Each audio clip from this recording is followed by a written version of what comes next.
नमस्कार, मैं हूं संजय शर्मा। आप देख रहे हैं 4 पीएम न्यूज़ नेटवर्क। अभय दुबे जी से मैंने विस्तार से चर्चा करी कि सुप्रीम कोर्ट 28 तारीख को क्या फैसला दे सकता है। फैसला कुछ भी दे, लेकिन अब यह बात तय हो गई है कि देश के चुनावों में वोटर लिस्ट में बड़ी भारी धांधली थी। कांग्रेस जो महाराष्ट्र के चुनाव को लेकर कहती है, कांग्रेस जो दिल्ली के चुनाव को लेकर कहती है, आम आदमी पार्टी दिल्ली के चुनाव को लेकर कहती है, हरियाणा को लेकर कहती है, वो साफ हो गया है कि अब वोटर लिस्ट में खेल होता था। बिहार में बताइए, कहा जा रहा है कि आधार कोई मायने नहीं रखता, आधार नकली बन सकता है। कहाँ तो मुख्य चुनाव आयुक्त कह रहे थे कि हम एक-एक व्यक्ति के अकाउंट को, उसके वोटर आईडी को आधार से जोड़ेंगे, अब आधार पे यकीन नहीं कर रहे। दाल में काला नहीं, पूरी दाल ही काली है सर। तो क्या होगा? चलते हैं अभय दुबे जी के पास। चैनल को सब्सक्राइब करिए, जॉइन करिए। बहुत गंभीर चर्चा है, ध्यान से सुनिए। 4 पीएम न्यूज़ नेटवर्क में आपका स्वागत है। अभय दुबे जी, सुप्रीम कोर्ट में फाइनल डिसीजन तो 28 तारीख को आएगा, लेकिन जो टिप्पणी हुई उसने भारत की लोकतांत्रिक व्यवस्था की एक बड़ी तस्वीर तो हम सबके सामने रख दी। जो जो तर्क दिए हैं, आधार को लेकर जो तर्क दिए हैं, और पूछा है कि इतनी जल्दी क्या थी और चुनाव से इतनी जल्दी पहले क्यों नहीं करा दिया गया, अब क्यों इतनी लेट करा रहे हैं। ये जो तीखी टिप्पणियां थी, ये क्या चुनाव आयोग को थोड़ा शर्मिंदा करेंगी, सरकार को शर्मिंदा करेंगी कि ये तो गड़बड़ हो रहा है? क्या लगता है आपको पूरे घटनाक्रम पे? क्या बिहार का चुनाव इससे प्रभावित होगा, या फिर ये जो प्रक्रिया है, आप 2-3 दिन पहले कह ही रहे थे, ये बिहार तक रुकेगी नहीं, ये बंगाल में भी जाएगी, ये उत्तर प्रदेश में भी जाएगी। अब ये चुनाव आयोग तय करेगा किसकी राष्ट्रीयता रहनी चाहिए, किसकी नहीं रहनी चाहिए। मैं तो देख रहा था कि मेरे माता-पिता की अगर मुझसे कह दिया जाए कि आप मालूम कर दीजिए अपने माता-पिता का जन्म का प्रमाण पत्र, या ये मेरे पास नहीं होगा। हम तो अपने बच्चों का रखते हैं, लेकिन हमारी अगली पीढ़ी के माता-पिता का प्रमाण पत्र कौन रखता है? शायद देश के सुप्रीम कोर्ट के चीफ जस्टिस साहब ने टिप्पणी की भी होती या नहीं की थी, लेकिन उनके पास भी नहीं होगा। तो ये कौन-कौन से नियम निकाले जा रहे हैं, देश में क्या हो रहा है, आपका क्या मानना है? देखिए, चुनाव आयोग ने सुझाव की शक्ल में जो बातें कही हैं, उससे चुनाव आयोग की पोल पूरी तरीके से खुल गई है।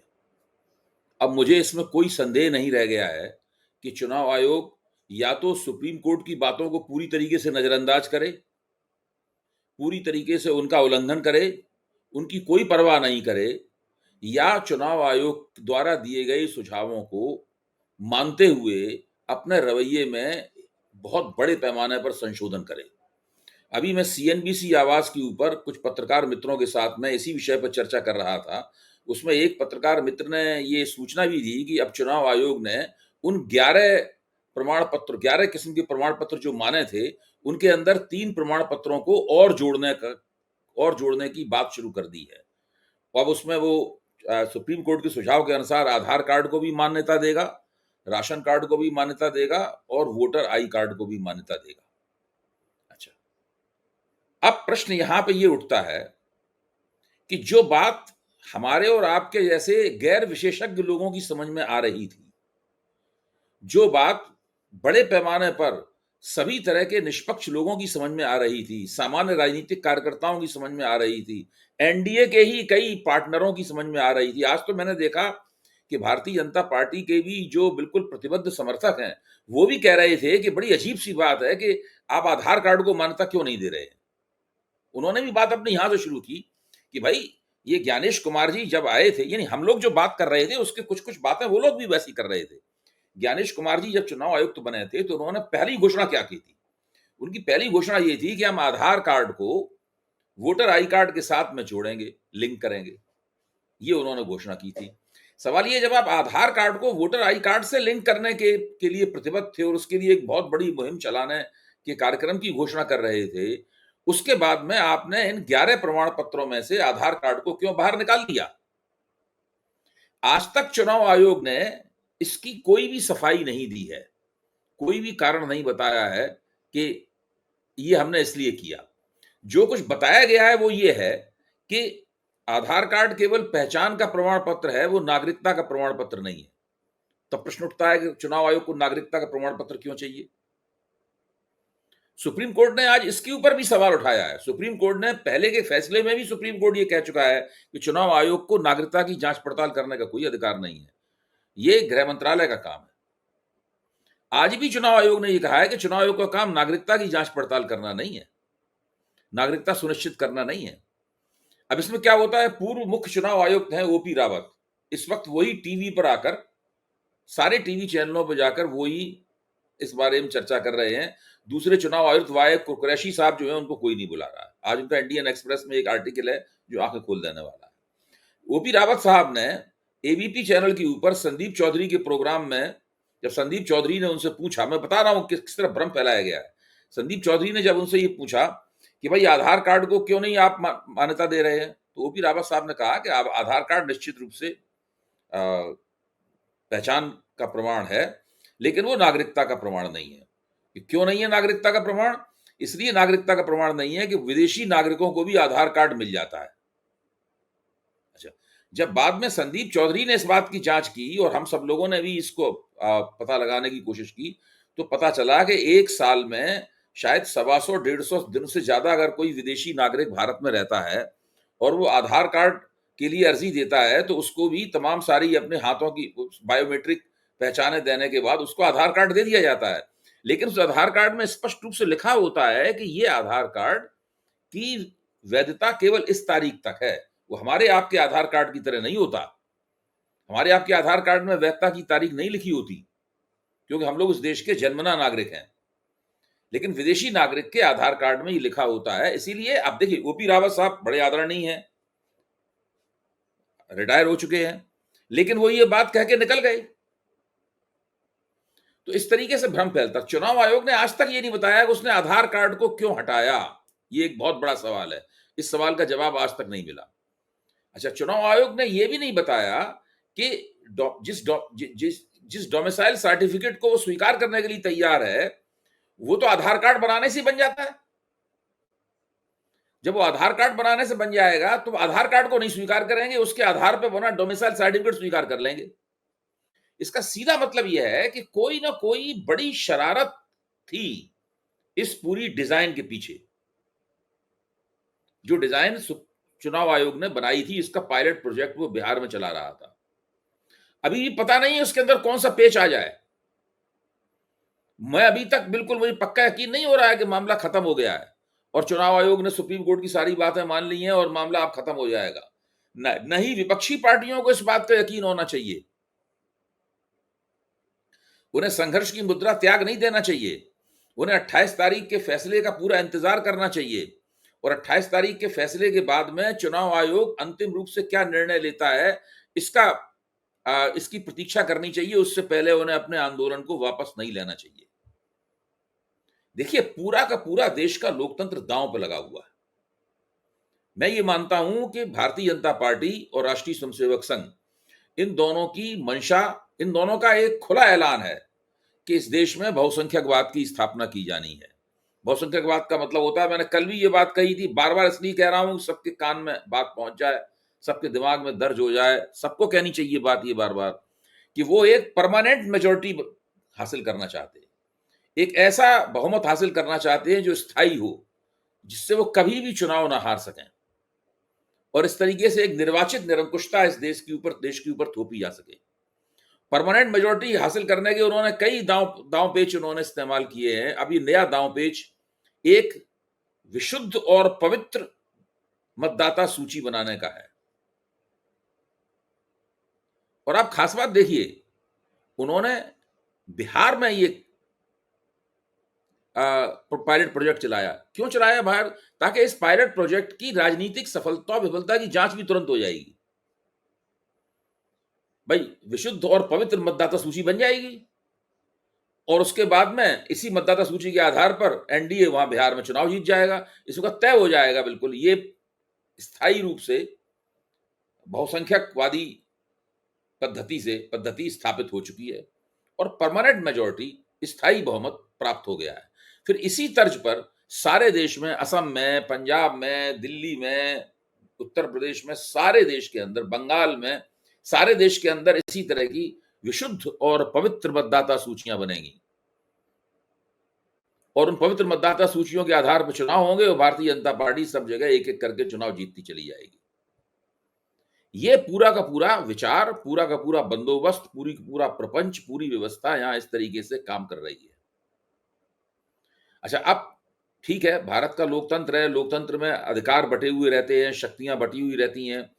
तो जो जो तिकड़मे और हथकंडे होते हैं वो एक सीमा तक चलते हैं और एक सीमा के बाद में उसमें गड़बड़ी पैदा हो जाती है। अब सुप्रीम कोर्ट के इस फैसले से मुझे लगता है कि वो गड़बड़ी पैदा हो गई है और चुनाव आयोग को 2-3 कदम पीछे हटाकर कुछ ऐसा करना पड़ेगा जिसकी वजह से उसके ऊपर तोहमत ना लगे, क्योंकि सुप्रीम कोर्ट के इस फैसले के बाद भी अगर उसने आधार कार्ड, राशन कार्ड और वोटर आई कार्ड को इस मतदाता सूची बनाने की प्रक्रिया के साथ नहीं जोड़ा तो सारे देश में चुनाव आयोग के खिलाफ जबरदस्त असंतोष फैल जाएगा और विपक्ष की बात लोग फिर साधारण रूप से कहने से भी मान जाएंगे।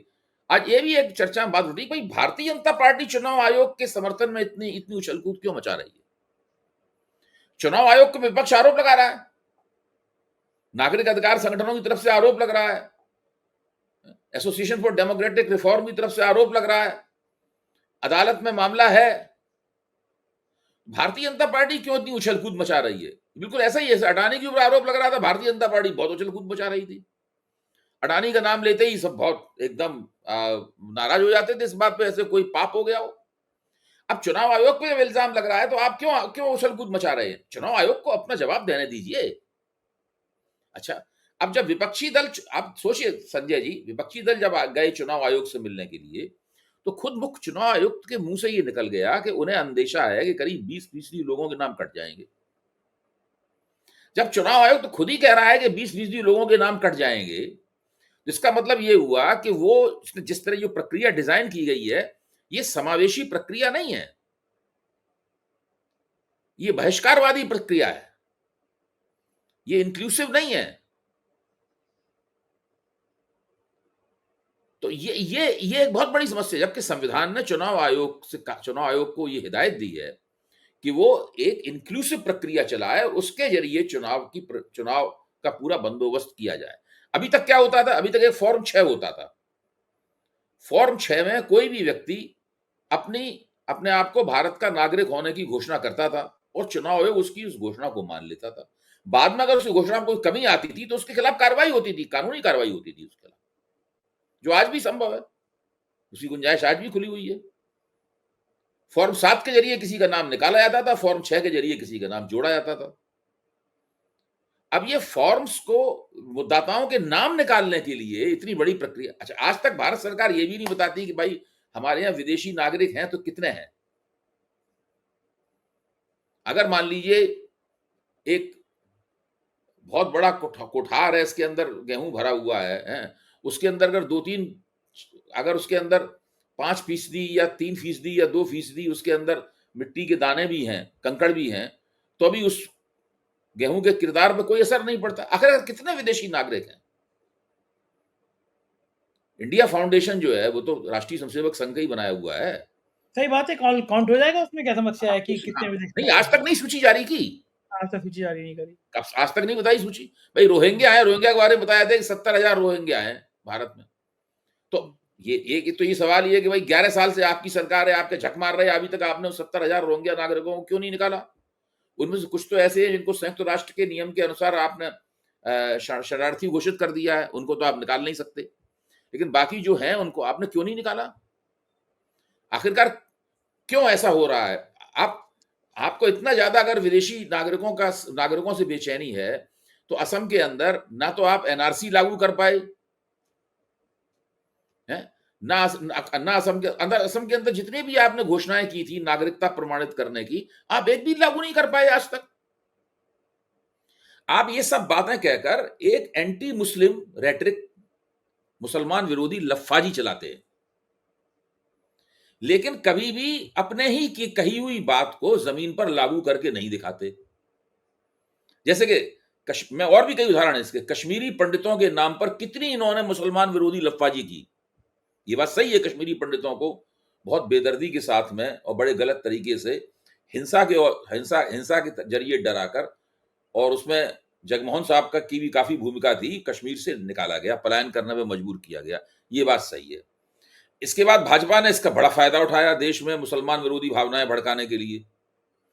अब तो भाजपा की सरकार 11 साल से धारा 370 का जो 35A वाला हिस्सा है वो भी खत्म कर दिया, उसमें भी काफी दिन हो चुके हैं।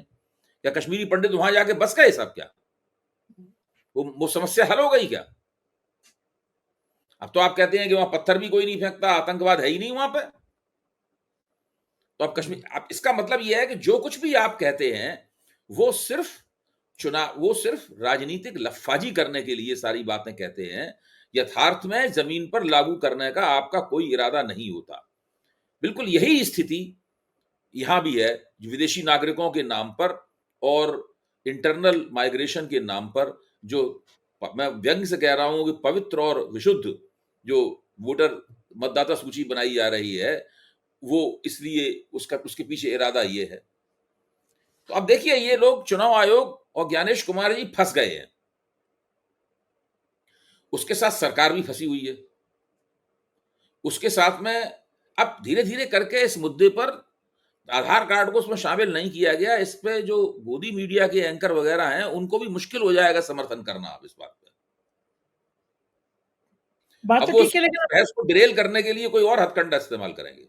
हाँ, लेकिन अब समस्या ये है कि मान लीजिए सुप्रीम कोर्ट ने कोई फैसला दे दिया, हम्म। फिर आप उसके खिलाफ कोई बात बोलते हैं तो लोग ये कहेंगे कि भाई आपको सुप्रीम कोर्ट पे भी भरोसा नहीं बचा क्या? विपक्ष को ये भी तो सब फाइनल करना पड़ेगा ना कि देखिए, विपक्ष को लगातार संघर्ष करते रहना है। इसीलिए मैंने कल भी कहा था कि हम सुप्रीम कोर्ट की टोकरी में सारे अंडे नहीं रख सकते। हम सुप्रीम कोर्ट की टोकरी में सारे अंडे नहीं रख सकते। कोई भाई सुप्रीम कोर्ट कोई ऐसा पेचीदगी भरी बात कह सकता है जो जिससे मैं ही मानता हूं, केवल सुप्रीम कोर्ट के सहारे थोड़ा चल रहा है लोकतंत्र, सुप्रीम कोर्ट के सहारे भी है, लेकिन अगर केवल सुप्रीम कोर्ट के सहारे ही लोकतंत्र चलेगा तो होगा लुटिया डूब जाएगी हम सबकी।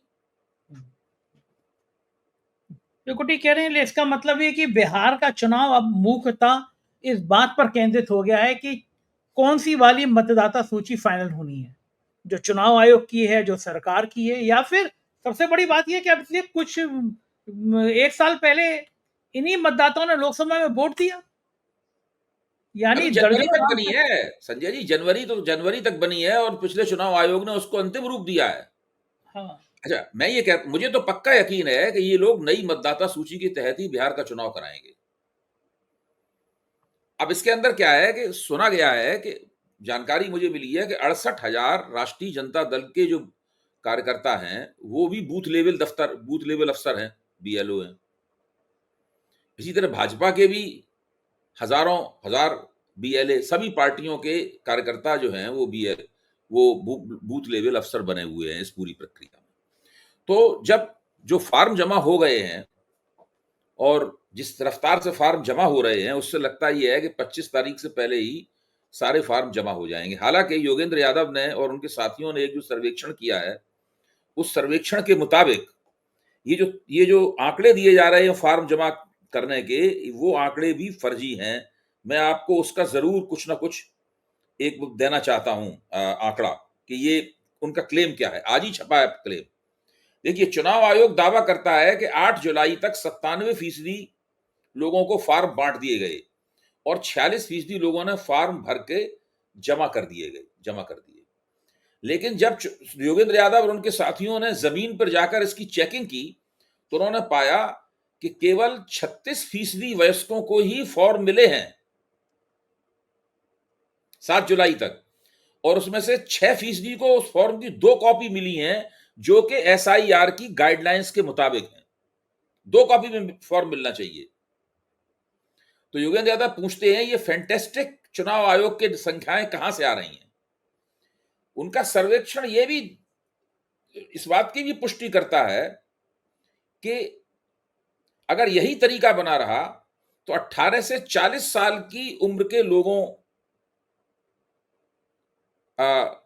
के वयस्कों में 37% का डिसएनफ्रेंचाइजमेंट हो जाएगा, यानी उनका वोट का अधिकार छिन जाएगा। उनका दावा अभी तक यह है और वो लगातार अपने इस दावे को लेकर अखबारों में लिख रहे हैं, सब जगह बोल रहे हैं। तो मेरा कहना है कि चुनाव आयोग जो आंकड़े दे रहा है, उन आंकड़ों पर भी पूरी तरह विश्वास करने की आवश्यकता नहीं है। अच्छा, अब मान लीजिए इतने फॉर्म, मान लो एक बार हम मान लेते हैं कि चुनाव आयोग ने जितने फॉर्म का दावा किया उतने फॉर्म उसने बांट दिए हैं, उतने फॉर्म उसको भर के मिल भी गए हैं। चुनाव आयोग ने भी नहीं कहा है कि सारे फॉर्म में दस्तावेज लगे हुए और सही लगे हुए हैं। अब सवाल ये, इनमें से कितने में दस्तावेज सही लगे हुए हैं, कितने में दस्तावेज गलत लगे हुए हैं, कितने में कोई दस्तावेज नहीं लगा हुआ है। तो इसका मतलब ये है कि 25 जुलाई के बाद एक बहुत बड़ी कवायद चुनाव आयोग करेगा, जिसमें हर फॉर्म के आधार पर वो तय करेगा कि किसका वोट जोड़ा जाए, किसका वोट काटा जाए, किसका वोट रहने दिया जाए, किसका वोट जोड़ा जाए और किसका वोट काटा जाए। ये किस आधार पर होगी कवायद? वो कौन सा डेटाबेस है जिसके आधार पर तय किया जाएगा कि ये जो अगर कहा जाता है कि बिहार की आबादी के 125% आधार कार्ड बने हुए हैं। एक तर्क ये दिया गया जा रहा है कि बिहार में 100 लोगों पे 125 आधार कार्ड बने हुए हैं, यानी 25 आधार कार्ड तो निश्चित रूप से फर्जी है। तो हर जिन दस्तावेजों की उन्होंने मांग की है, क्या वो दस्तावेज फर्जी नहीं बन सकते? हिंदुस्तान में हर दस्तावेज फर्जी बनता है। यहाँ के तो बड़े से बड़े आदमी भी शक किया जाता है कि उसकी डिग्री फर्जी है। स्टाम्प चोरी का घोटाला सामने आ गया। जिस दिन नरेंद्र मोदी प्रधानमंत्री नहीं रहेंगे, उस दिन हम लोग फर्जी डिग्रियों के बारे में एक नए अंदाज से चर्चा करेंगे। बात सही है कि यहाँ तो हर कुछ बनता है, हर कुछ बिकता तो है। फर्जी बनता है। आपके पास पैसे होने चाहिए और थोड़ा बहुत आपका रसूख होना चाहिए, आप सब कुछ करा सकते हैं। तो लेकिन ऐसी एक बात स्थिति में नहीं, आप ये सोचने वाली बात है कि चुनाव आयोग के सारे दावे जो हैं, ये दावे कितने खोखले, मतलब बहुत बड़ा डर है कि चुनाव आयोग के दावे खोखले साबित होंगे।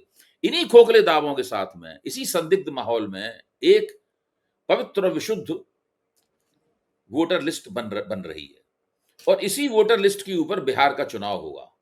तो ये जो पायलट प्रोजेक्ट है, ये पायलट प्रोजेक्ट केवल वोटर लिस्ट बनाने तक सीमित नहीं है। ये पायलट प्रोजेक्ट चुनाव तक जाएगा और उस चुनाव को उसी वोटर लिस्ट में जम के विपक्ष को जीतना भी है। ठीक बात है। बहुत बहुत कठिन है डगर पनकट की। बहुत बहुत शुक्रिया अभय जी, आपने इतना समय दिया। Thank you sir. ये थे अभय दुबे जी। पूरी बातचीत आपने सुनी और समझ रहे होंगे कि आप चुनाव आयोग की कितनी बड़ी साजिश थी। कैसी लगी बातचीत बताइएगा जरूर। शुक्रिया। Thank you.